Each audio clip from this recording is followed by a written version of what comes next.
ঢাকার অন্যতম বড় একটি পাইকারি মশলার আড়ত এবং এখানে সবজির আড়ত রয়েছে। এখান থেকে ঢাকার বিভিন্ন স্থানে আপনার সবজি এবং মশলা এবং অন্যান্য নিত্য প্রয়োজনীয় দ্রব্য এখান থেকে সরবরাহ হয়ে থাকে। আমরা এটাই নিশ্চিত করতে এসেছি যে সরবরাহ ঠিক আছে কিনা, বাজার স্থিতিশীল আছে কিনা।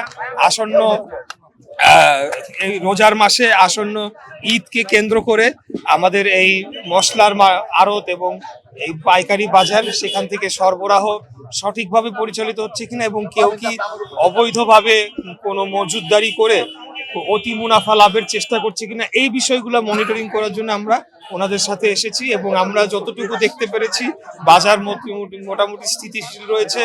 আদা, রসুন সহ অন্যান্য মশলার এখানে ওনারা যারা আমাদের সাথে এসেছেন তারা এখানে চেক করে দেখেছেন এবং বিভিন্ন আমরা যারা দোকানে আমরা প্রবেশ করেছি তাদের সাথে কথা বলেছি, তারাও বলছে মার্কেট মোটামুটি স্থিতিশীল রয়েছে। এই মাননীয় মন্ত্রী মহোদয়, এটি আপনারই সংসদীয় আসন এবং আপনার এলাকার লোকজন আপনার কাছে বিভিন্ন দাবি দেওয়ার কথা বলছিলেন, জলাবদ্ধতার কথা বলছিলেন, এই বিষয়টা কিভাবে দেখছেন? আমি এটা খুব পজিটিভলি দেখছি। আমরা চাই যে জনগণ এগিয়ে আসুক এবং আমাদেরকে বিভিন্ন সমস্যা তুলে ধরে সেটিকে সমাধান করার জন্য আমাদেরকে সহযোগিতা করুক। কারণ আপনারা জানেন যে অনেক সমস্যা রয়েছে। একটু আগে আপনারা যে সমস্যাটি দেখেছেন সেটা ওয়াসা সংক্রান্ত এবং ড্রেনেজ সংক্রান্ত।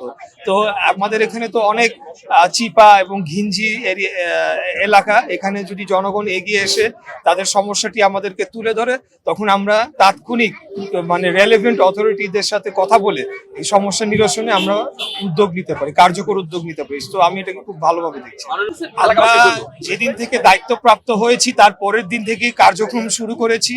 আমি দায়িত্ব নেওয়ার পর সাথে সাথে ভোক্তা অধিকার অধিদপ্তর এবং আইন শৃঙ্খলা বাহিনী, এখানকার যে আমাদের যে এবং ট্রাফিকের যারা এখানে দায়িত্বে রয়েছেন, সিটি কর্পোরেশনের যারা দায়িত্বে রয়েছেন, ওয়াসার তিতাসের সাথেও আমরা কথা বলেছি। কারণ গ্যাসের সংকট আপনারা জানেন এখানে তীব্র আকার ধারণ করেছে।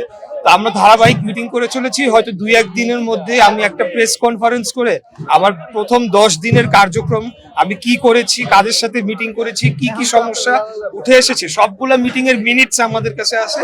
এটা আমরা আপনাদের মাধ্যমে প্রেস কনফারেন্স করে জনগণকে জানিয়ে দেবো। ধন্যবাদ।